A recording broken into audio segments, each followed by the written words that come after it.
iyyakum. Alhamdulillah dan syukur kepada Allah Subhanahu wa taala yang masih memberikan nikmat kepada kita.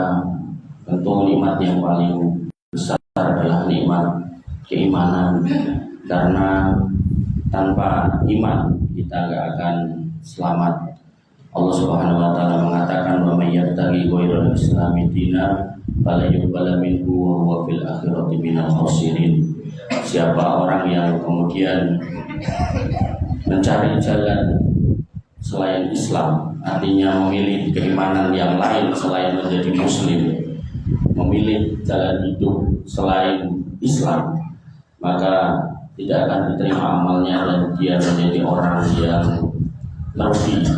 Dalam ayat yang lain Allah Subhanahu wa taala mengatakan, "Inna dina indallahil Islam." Agama yang diterima di sisi Allah itu hanya Islam. Kemudian dalam ayat yang lain Allah Subhanahu wa taala mengatakan, "Wa qaddimna ila ma amilu min amalin faj'alnahu haba'an mansura." Orang-orang yang beramal di dunia kalau enggak menggunakan keimanan, maka akan kami tunjukkan amalnya, kami perlihatkan amalnya, dan kemudian kami ubah menjadi debu-debu yang tidak berguna lagi. Kemudian Nabi SAW sampai bersumpah, "Walladzi nafsi biyadihi la yasma'u bi min hadhil ummah yahudiyyun wa la nasraniyyun illa kana wa huwa min ashabin nar." Demi Allah yang menggenggam jiwa Muhammad, sekiranya umat ini dari kalangan Yahudinya ataupun Nasraninya mendengar bahwasanya Muhammad SAW sudah datang membawa risalah tapi kok nggak mau beriman, maka dia akan menjadi penghuni neraka. Di surat Al-Bayyinah Allah menegaskan lagi, "Innalladzina kafaru min ahlil kitabi wal musyrikina fi nari jahannama khalidina fiha ulaika hum syarrul bariyah." Orang-orang kafir dari kalangan Yahudi, Nasrani, ahli kitab dan orang-orang musyrik, mereka adalah penghuni neraka yang kekal di dalamnya dan mereka sejelek-jelek makhluk. Walibidin azani Allah wa iyyakum. Sehingga pada pembukaan saya sampaikan atau saya ajak kita semua untuk bersyukur tentang keadaan kita, apapun kondisi kita, punya atau enggak punya, sehat atau baru sakit, normal atau enggak normal kondisinya, maksudnya sedih ataupun senang, maka inilah dunia.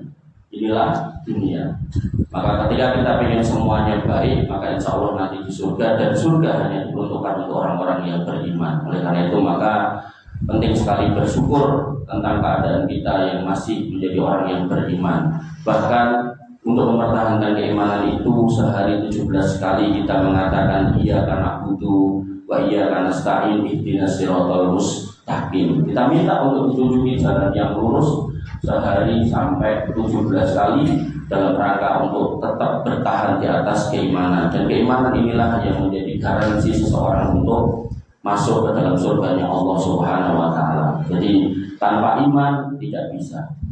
Walibidin azani Allah wa iyyakum. Tema kita pada sore hari ini, saya sengaja bertanya sama Mas adminnya, kalau bisa sesuatu yang jarang atau belum dibahas, karena saya lihat di sini masjidnya ramai sekali kajiannya, sehingga kalau temanya pernah dibahas atau sering dibahas kan akhirnya kurang menarik. Maka saya menawarkan diri tema dengan tema yaitu 2 kaidah prinsip dalam hidup seorang muslim yang harus diketahui. Artinya ketika kita menyatakan diri sebagai seorang muslim, Allah sendiri mengatakan udkhulu fi silmi kafah, masuk Islam yang menyeluruh. Sehingga kita diperintahkan untuk belajar sebenarnya. Makanya dalam menuntut ilmu pun Nabi SAW mengatakan man salaka thariqan yaltamisu lahu fihi ilman sahalallahu lahu thariqan ilal jannah. Kita diminta untuk terus menuntut ilmu. Tapi dalam sekian kali menuntut ilmu mungkin gitu kan, yang disampaikan 10-20 dalil mungkin yang ingat cuma 1, karena mungkin faktor U atau mungkin faktor yang lain gitu kan. Maka bagaimana agar kemudian kita bisa menjadi seorang muslim yang sempurna atau mendekati sempurna, walaupun mungkin ada kekurangan dari kita, yaitu mungkin ilmunya gak banyak, pengetahuannya gak banyak, tapi sering majelis ilmu, sering berangkat kajian. Cuman kadang ya itu, mungkin saking capeknya pas kajian atau mungkin saking sibuknya pas kajian masih sambil kerja gitu. Ada ya kayak gitu, kajian sambil atau nurun dasar konten, sambil kajian mungkin sambil jawab WA gitu. Maka inilah tipsnya, tipsnya agar kemudian kita jadi orang Islam itu simple, jadi nggak bingung kalau kita belajar. Kan yang mengajarkan agama kan sekarang ya banyak banget kan, dengan berbagai macam versinya gitu. Saya sampai hampir tiap hari saya tuh ditanyai orang, ini dalil ini sahih enggak, dalil ini sahih enggak gitu. Nah, saya sebenarnya dalam hati saya bingung gitu. Lah harusnya nanya gitu kan sama yang ngajarin gitu. Malah nanya ke saya gitu kan. Ya saya kira saya nyari tahu gitu kan. Nah, maka Bapak Ibu yang dirahmati oleh Allah Subhanahu wa taala, sebelum sampai ke situ maka kita refresh lagi. Nabi SAW mengingatkan bahwasanya hakikat ilmu itu adalah yang berlandaskan Quran dan Sunnah. Nabi mengatakan taraktu fikum amrayni lan tadillu ma tamassaktum bihima abadan, kitabullah wa sunnata rasulih. Aku tinggalkan dua pusaka, dua warisan yang kalau kamu pegang kamu gak akan sesat. Ini dulu kita pegang. Jadi kalau ini Mas Gufronnya gak ada. Oh ada. Gitu. Mas Gufron, kalau misal bapaknya masih ada. Oh udah gak ada. Misal dengan dikasih warisan sama bapaknya sawah sepatok gitu. Kira-kira dengan cuma mau ngambil setengah patok atau seperempat patok? Oh semuanya. Ini orang cerdas. Kalau dikasih warisan diambil semuanya. Niku wong pinter. Oh. Makanya Nabi SAW mengatakan tak tinggal warisan loro tok gitu. Dan warisan Nabi bukan dinar, bukan dirham. Walakin warisul ilma, tapi yang diwariskan ilmu. Dan ilmu Quran dan Sunnah. Nah, maka kalau ada orang yang ngambil Quran tok ditinggal ke sunai, ngambil sunai tok ditinggal ke Qurannya, ya ini masalah lagi. Tadi Mas Gufron pinter, nek dikai sepatok dikasih sehektar. Sepatok itu tiap daerah beda-beda, ada yang 3.000 meter, ada yang 4.000 meter, ada yang 6.000 meter gitu kan. Nah, tentu orang pinter dijipuk kabeh. Orang bodoh adalah kalau yang diambil patokannya tok. Kan ada loh batas tanah itu patok ya, jika patokannya tok, lumayan PN gitu. Kayak dulu itu kan gak cerdas. Maka seorang muslim yang cerdas itu ketika Nabi sudah mengatakan sing tak tinggal ke ilmu itu berdasarkan Quran Sunnah, nah itu yang kita ambil, jangan ngambil yang lain. Ini dulu yang mau kita tegaskan dulu. Kemudian dalam rangka Allah ciptakan kita, panjenengan insyaallah sudah sami hafal, Allah menyampaikan dan Quran surat Al-Dariyat ayat 86, wa ma khalaqul jinna wal insa illa liya'budun. Tidaklah kamu wahai manusia dan jin tak ciptakan ya kecuali untuk ibadah. Sehingga ibadah yang benar itu tentu kembali kepada ilmu yang benar, yang menika Quran kali Sunnah. Nah ibadah itu nopo? Apakah cuman sholat? Apakah cuman puasa? Apakah cuman haji umroh gitu kan? Rasulullah SAW mengingatkan man kana fid dunya hammahu farraqallahu alaihi amrohu. Siapa yang tujuan hidupnya dunia, diciptake dari alam roh dipindahkan ke alam rahim, dari alam rahim pindah ke alam dunia, cilik digedheke, gede dipinterke, barang pinter ya akhirnya tuwek, sepuh gitu kan. Nanti pada akhirnya kita juga akan mati. Nabi mengatakan akmaru umarti baina sitin wa sab'in wa aqallu ma yajuzu dzalik. Umur kalian itu antara 60 sampai 70, sedikit yang lewat dari situ. Apunten Pak D, yuswanipun pinten? Ah, 70. Berarti ini pun nyadain. Lha sing ngendikan Nabi yo gitu kan. Oh iso wae sing ngomong dhisik Mas, nggih saged ning ngomongnya sing tuwek dhisik biasanya. Layu-layu niku kan rata-rata 50, 60, 70. Dengan pinten ayo. Wah, malah itu kalau wes Dino-dino hati-hati. Mungkin sing moro tamu dudu tanggane, tapi malaikat. Maka Nabi mengingatkan siapa yang tujuan hidupnya dunia, maka Allah akan mencerai-beraikan urusannya. Ambiar, buyar. Kemudian waja'ala faqrahu baina ainiyani, maka dijadikan rasa fakir kurang terus di matanya. Wis duwe lemah 150.000 hektar, ngono ya kurang.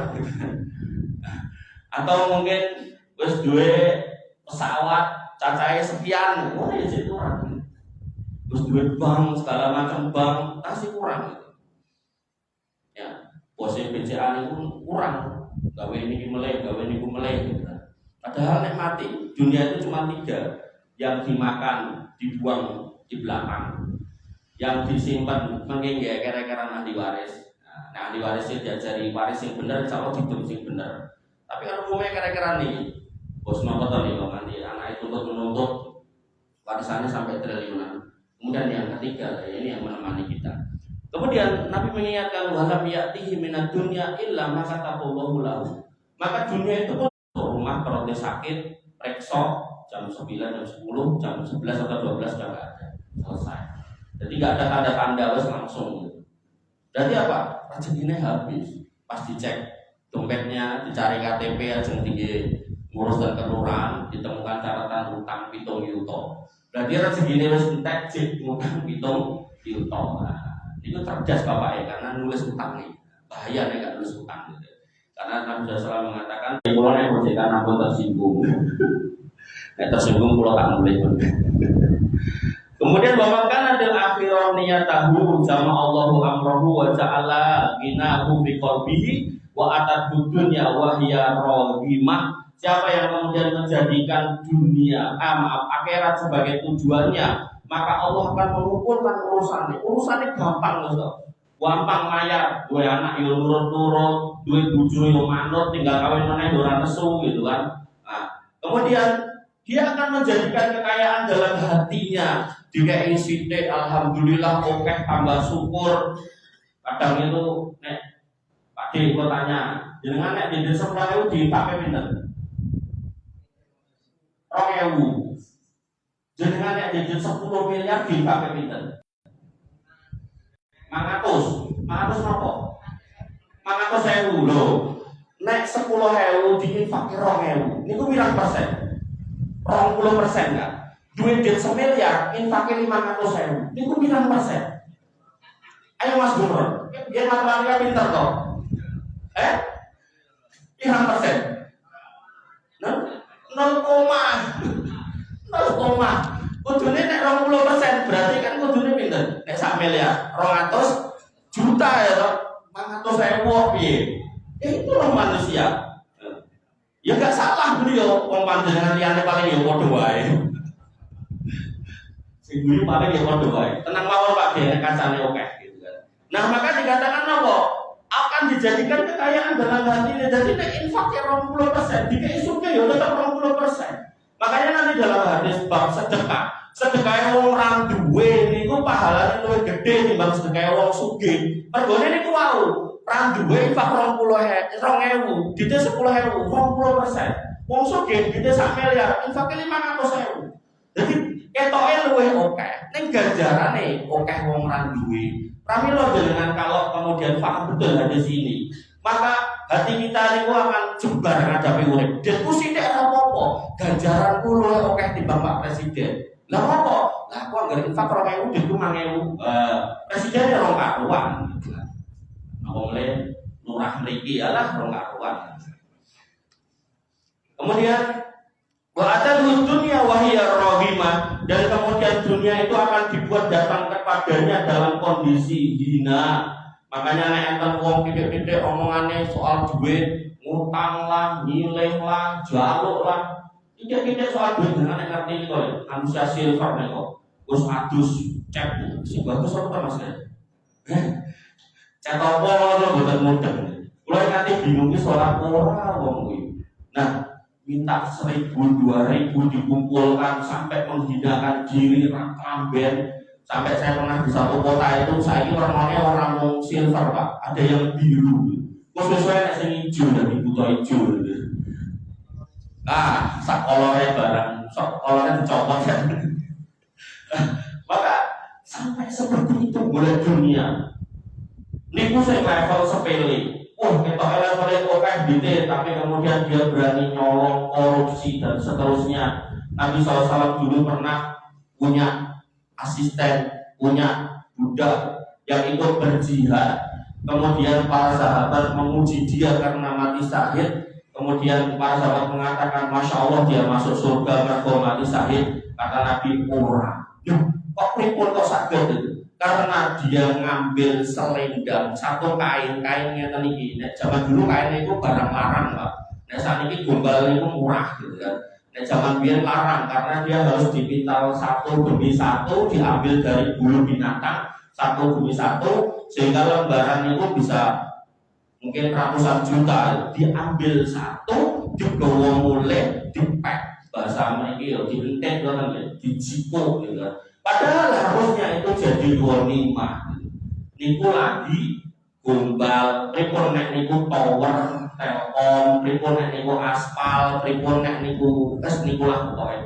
Nah, maka orang-orang yang beriman dia gak akan kedunian, artinya jembar. Nah, kembali kepada tema kita. Sehingga orang beriman itu ketika mendefinisikan ibadah niku boten cuman sholat tok, boten cuman poso tok, boten cuman haji umroh tok. Makanya kalau orang mendefinisikan ibadah ya wong kuwi tok, dhek enek dadi pegawai ya nolong aspal niku wae. Dhek enek kemudian dodolan ning pasar nggih nyurangi timbangan. Dhek enek dadi RT ya pas RT dijipo gitu kan, naudzubillah. Maka Syekhul Islam Ibnu Taimiyah mengatakan al ibadatu hiya ismun jami'un li kulli ma yuhibbullah ma yarduhu. Sing jenenge ibadah kuwi mencakup sebuah kondisi yang dicintai Allah dan Rasulnya. Jadi nek jenengan gak dalam posisi sholat lalu jenengan nyuwun sewu dan kucing kecemplung selokan jenengan ambil jenengan entas, itu insya Allah dia berpahala. Kenapa? Karena Nabi mengatakan ada wanita yang masuk neraka karena kucing, dia melihara kucing orang dipakani akhirnya mati. Padahal kata Nabi nek diculke dia iso dakur lemah untuk serangga di dalam tanah. Ini menunjukkan apa? Sikap baik kita kepada binatang pun bisa bernilai pahala dan itu bermakna ibadah. Sehingga ibadah itu ada dua, ibadah mahdoh dan ghairu mahdoh. Ibadah mahdoh ingin menikah panjenengan rukuk, sujud, sholat, wirid, dzikir, poso, haji, umrah, kurban, akikah dan seterusnya. Jadi ibadah mahdoh itu adalah sebuah ritual yang tata caranya sudah diatur oleh Nabi SAW, sudah diajarkan, dan kita gak boleh nambahi atau ngurangi. Sehingga dalam Al-Quran dikatakan al-yawma akmaltu lakum dinakum wa atmamtu alaikum nikmati wa raditu lakumul islam madina. Sing jenenge Islam kuwi wis tak ridhoi, wis tak cukupke sebagai agama buat kamu. Serius banget Pak. Kamu jadi gitu. Sebenarnya jamaah serius. Nah, sehingga napa? Ketika sudah dikatakan seperti itu, maka ibadah mahdoh mboten boleh ditambah-tambahi. Salat maghrib 3 rakaat gak boleh jadi 4. Peh bar buka mangane peh 4 rakaat, 5 rakaat gak boleh.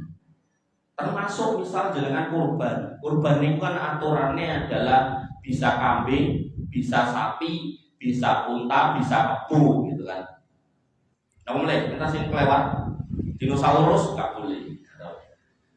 Tapi begitu panjenengan akikoh, punya putra, punya anak, maka akikoh hanya sah pakai kambing. Senajan jenengan duwite kata pengen kurban, pengen akikoh sapi, mboten mangsa. Kenapa? Karena itu bagian dari wilayah ibadah mahdoh yang sudah tertentu, yang gak boleh ditambah-tambahi. Sehingga kita masuk di inti dari pelajaran kita. Kaidah yang pertama terkait ibadah mahdoh, al aslu fil ibadah at-tahrim. Hukum asal ibadah mahdoh itu haram illa madalla dalil ala wujubiha, kecuali ada dalil yang memerintahkannya. Artinya apa? Kita sholat maghrib, melakukan sholat maghrib karena ada dalil yang nyuruh sholat maghrib. Tapi kalau dalil itu nggak ada, maka hakikatnya sholat maghrib nggak boleh. Ini kan ada, ya berarti kita sholat maghrib. Contoh mulai haji itu kan budi dan Mekah. Kenapa? Karena Nabi yang nyontohkan, yang nyuruh haji dan mereka. Makanya nek enten wong Indonesia sing rada gemblung ngomong gitu kan. Getmu keh tangga ora duwe timbang kowe rono ngantri 35 tahun mending kek tanggamu insyaallah malah tertulis kowe wis munggah kaji lah, itu luput. Kenapa? Karena haji itu ibadah mahdoh yang hanya dikerjakan dan sah di sana, nggak boleh dilakukan di sini. Mungkin terus enten sing mangkat ning Tangmangu kayak nenek to Mas. Ning gono kok kayak sekipan atau munggah sithik. Wah, haji ning kono wae gitu kan. Nggak boleh gitu kan. Haji harus di sana. Lah antri 35 tahun ya nggak apa-apa.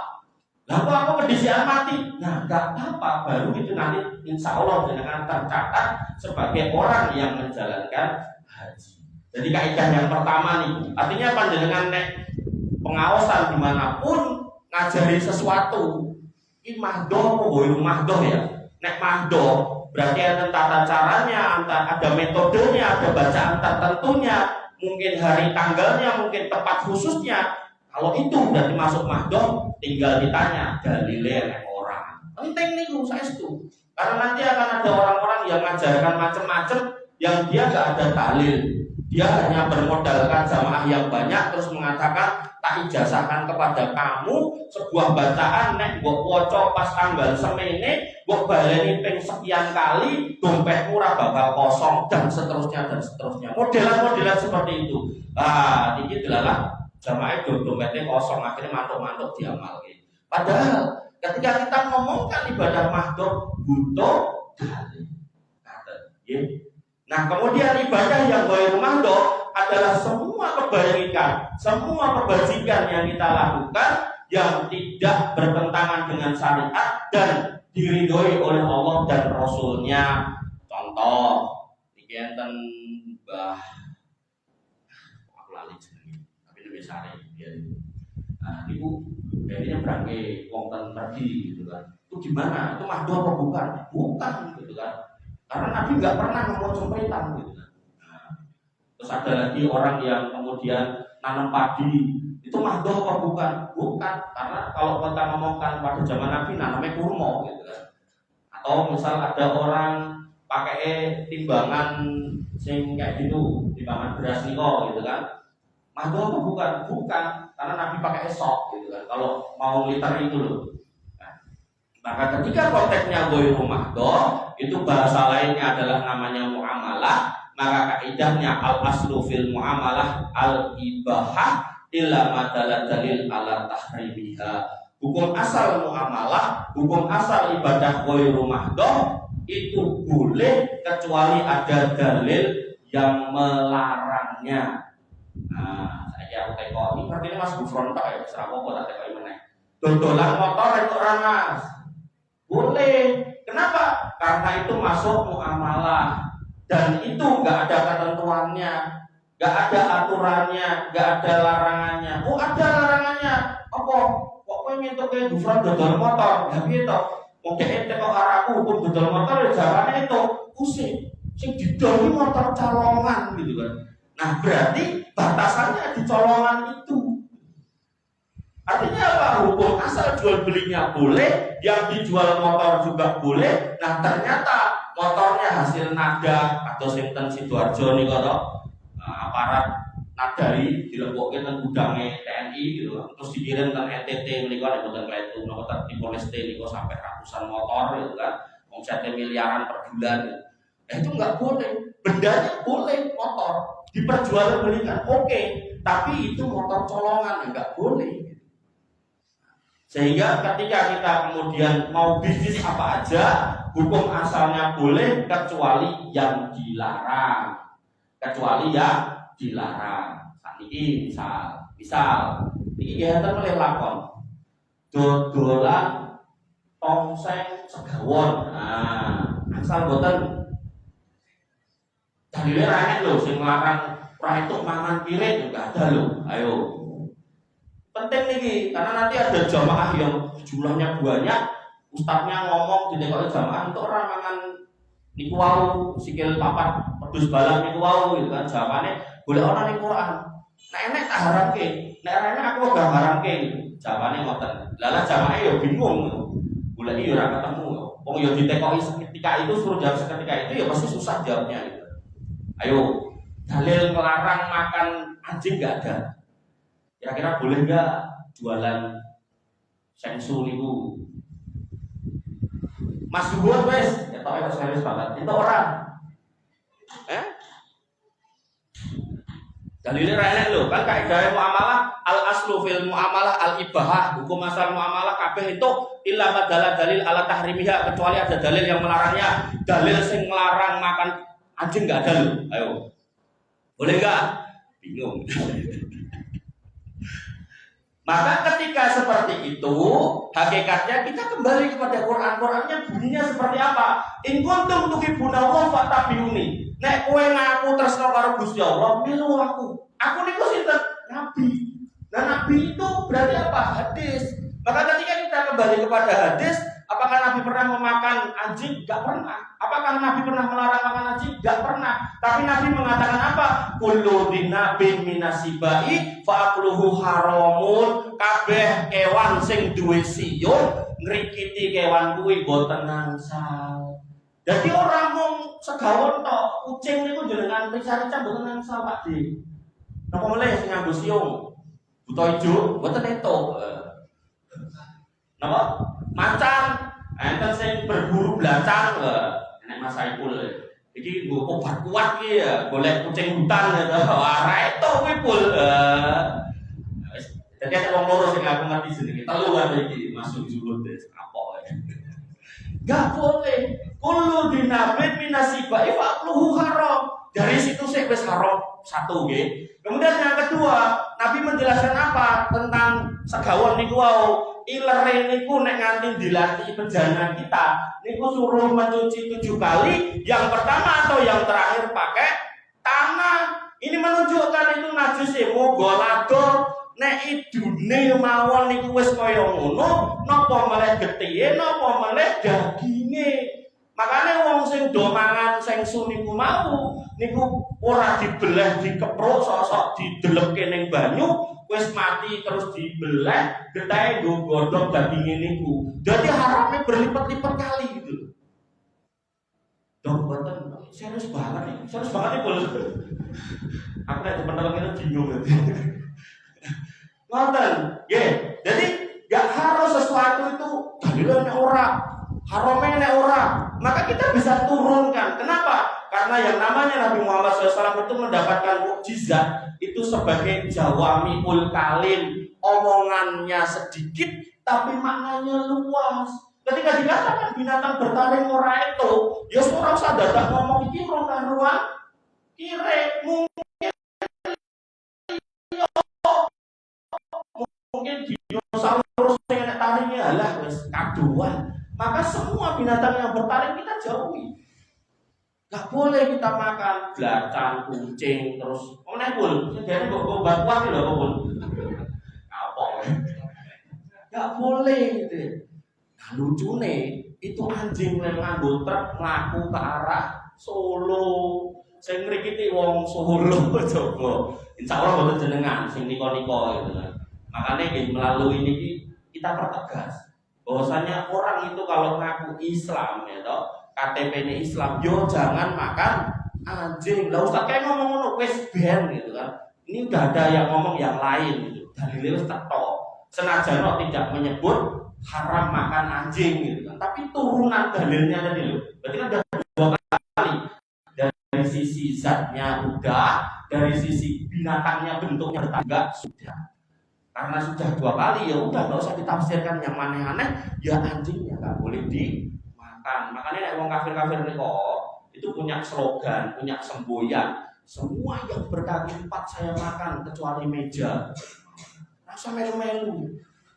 Semua yang di air saya makan kecuali kapal selam. Bukan usah melu-melu.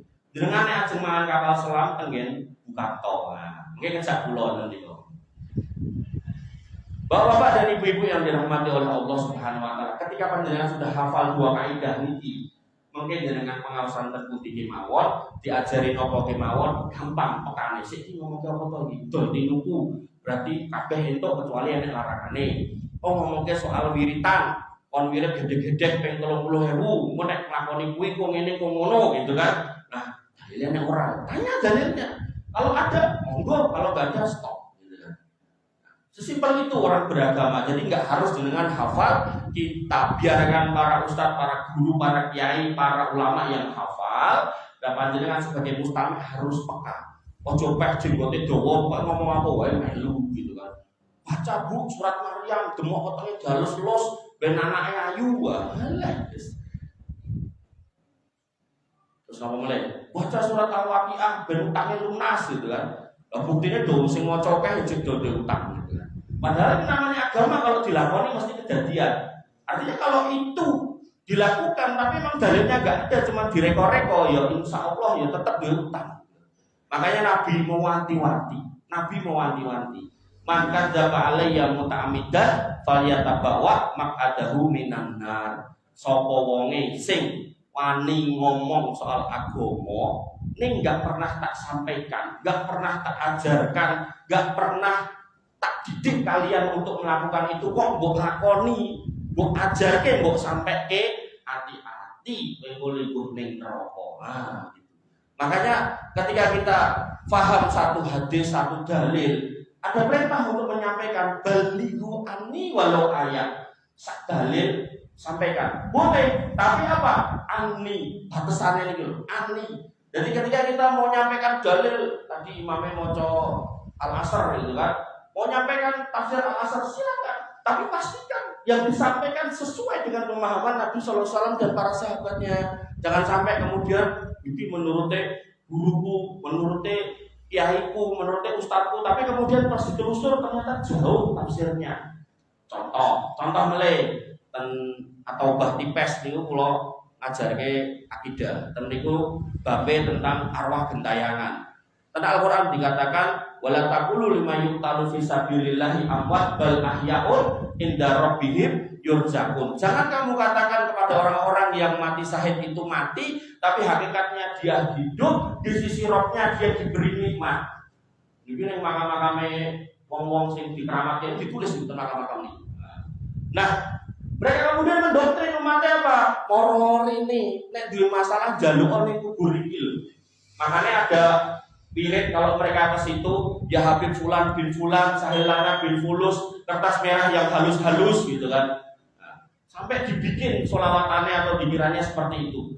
Nah ini pertanyaannya, apa benar rohnya dia bisa membawa doa kita ke sana? Ternyata ketika kita bahas tafsir ayat itu, ternyata ayat itu maknanya apa? Rohnya orang yang mati syahid itu akan ditaruh di tegolok burung. Jadi nek padaran perut kita kan di sini, nek burungan kan mriki to. Nah, didekek ten mriku rohnya dan dia kemudian berterbangan di bawah arus Allah dari satu tempat ke tempat lain, dan kalau sudah capek dia akan berhenti di sarangnya yang terbuat dari emas. Nek dia luwe, kemudian dia akan turun di surga yang sudah ada untuk makan makanan buah-buahan yang ada di situ. Nek ngelak dia akan turun ke sungai-sungai yang ada di surga untuk minum air yang ada di surga itu. Nek wis kesel muter-muter manggon ning kono. Nah, mereka kemudian kumpul cerita, bro, kita kan mati syahid, ning kene kan kepenak. Piye nek kemudian kita ngabarke ning wong sing urip? Piye nek kita ngabarke ning wong sing urip nek kahanan ning kene penak? Kata Allah ora, ben aku wae sing ngabarke, kemudian turunlah